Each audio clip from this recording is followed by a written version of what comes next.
કરજણ તાલુકાના રણાપુરા ગામે આવેલ દૂધ મંડળીને 2 માસ ઉપરાંતનો સમય વીત્યા છતાં નાણાં નહીં મળતા ચેરમેનને મળી રજૂઆત કરી હતી।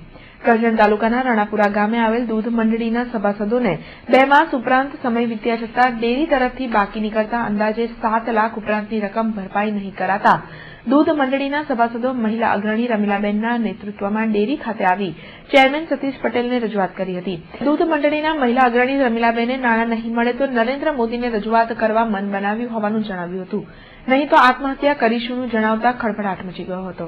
તાલુકાનું રાણાપુર ગામ છે। મારું નામ રમીલાબેન હસમુખભાઈ પટેલ। દૂધ મંડળીની રજૂઆત કરવા માટે આવ્યા છે। અમારું પેમેન્ટ સલવાયું છે, લગભગ 6-7 લાખ રૂપિયા પેમેન્ટ છે અમારું। અમને દિવાળીનું બોનસ પણ નથી મળ્યું।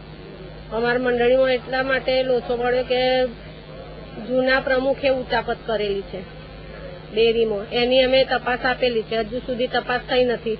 જિલ્લા રજિસ્ટ્રારને વારંવાર રજૂઆતો કરી, જિલ્લા રજિસ્ટ્રારે અમને એવો ઓર્ડર કરીને આપ્યો કે અમે ક્યાંય ના રહ્યા, અને ત્યાર પછી અમે જૂના પ્રમુખે ગાંધીનગરથી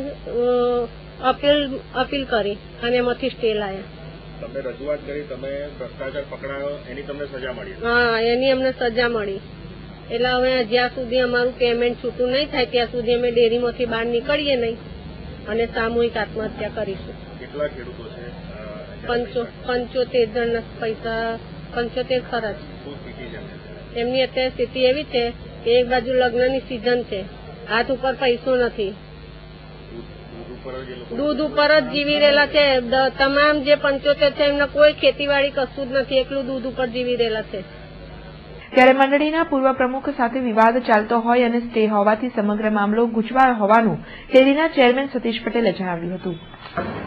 એમાં અગાઉ એકબીજા પર ફરિયાદ થયેલી હતી, એની અંદર સ્ટેટ રજિસ્ટ્રારની અંદર એ લોકોને સામેની પાર્ટી સ્ટે લઈ આવી છે, એટલે એના કારણે બેંકમાંથી એમને અત્યારે આ જે કમિટી નવી બનાવી છે એ લોકો જાતે જ એને માટે સ્ટે હોવાના કારણે નાણાં ઉપડી શકતા નથી।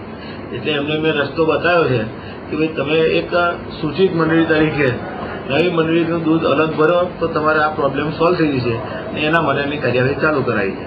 એમની પૈસા જે બાકી છે ડેરીમાં એની માંગણી હતી, અને જો નહીં મળે તો એ લોકો સામૂહિક આત્મહત્યા કરવાનું કહી રહ્યા છે।